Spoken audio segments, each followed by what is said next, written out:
so he can move beyond his plateau.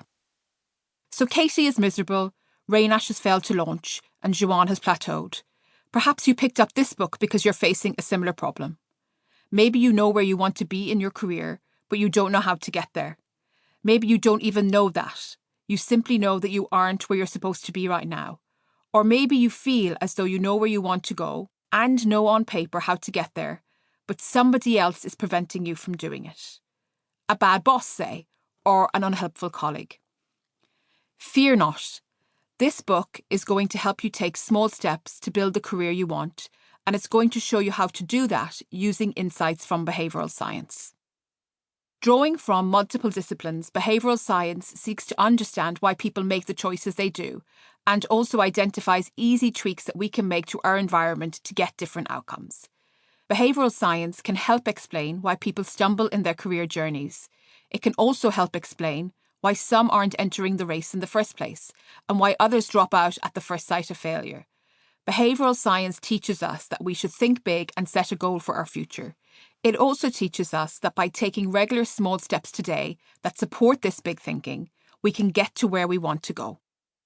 As a professor of behavioural science at the London School of Economics, whether I am teaching masters and executive level students or giving talks to industry, I always want one fact to land. The research I do into human behaviour helps explain why an outcome they want is not materialising. I'm going to do the same in this book.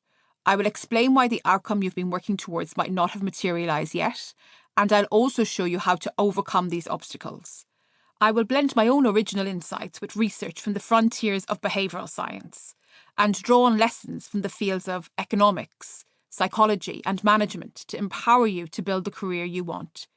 While I have changed the names and other identifying information of the people whose stories I tell in this book, the substance of their experiences is real. You may even see yourself in some of them. Perhaps you are starting a business or closing a business. Perhaps you are starting university or thinking of dropping out. Maybe you are vying for a promotion or wishing for a lateral move across divisions in your company. You could be one of the many people who are uninspired by their working lives and in need of change. Regardless what role, industry or stage of career you are in, I guarantee you'll find valuable lessons in these pages that will help you think big about your future and visualise a big thinking goal. To help you achieve this goal, the book will also focus on identifying the regular small steps you will take to achieve your ambitions. And just as important are the behavioural science insights that will help you stick to taking these small steps and to circumvent or navigate around biases and other obstacles that get in your way on your big thinking journey. How I ended up where I am today. In December 2011, I moved to the LSE as a lecturer. I was full of enthusiasm, excitement and expectation. About 6 months into my new role, I had a conversation with a professor in my external network who I really admired and respected. As we discussed the next steps in my career, he told me that it would take at least 5 years to become a senior lecturer and that even that trajectory was highly unlikely.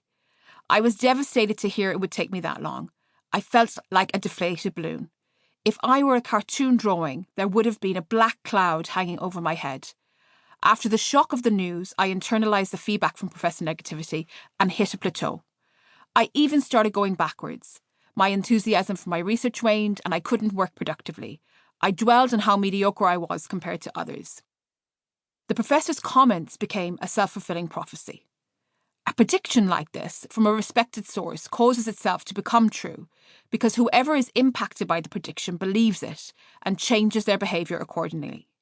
In this case, a supposed mentor's beliefs about my abilities negatively affected my performance as I lived down to their expectations. But this professor did not know me well. Actually, he did not know me at all. That realisation came to me in the middle of one sleepless night like a slap in the face. Professor Negativity had created a narrative about me which was false.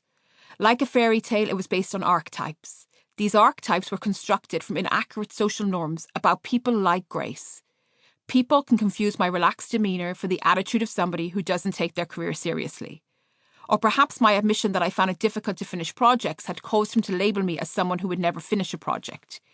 Equally, women in economics are still a rare breed in academia, and even rarer still as you advance through the ranks. Maybe my unusual path to academia, with no stop in an Ivy League institution on the way, meant he assigned a lower probability to me ever being successful. Who knows?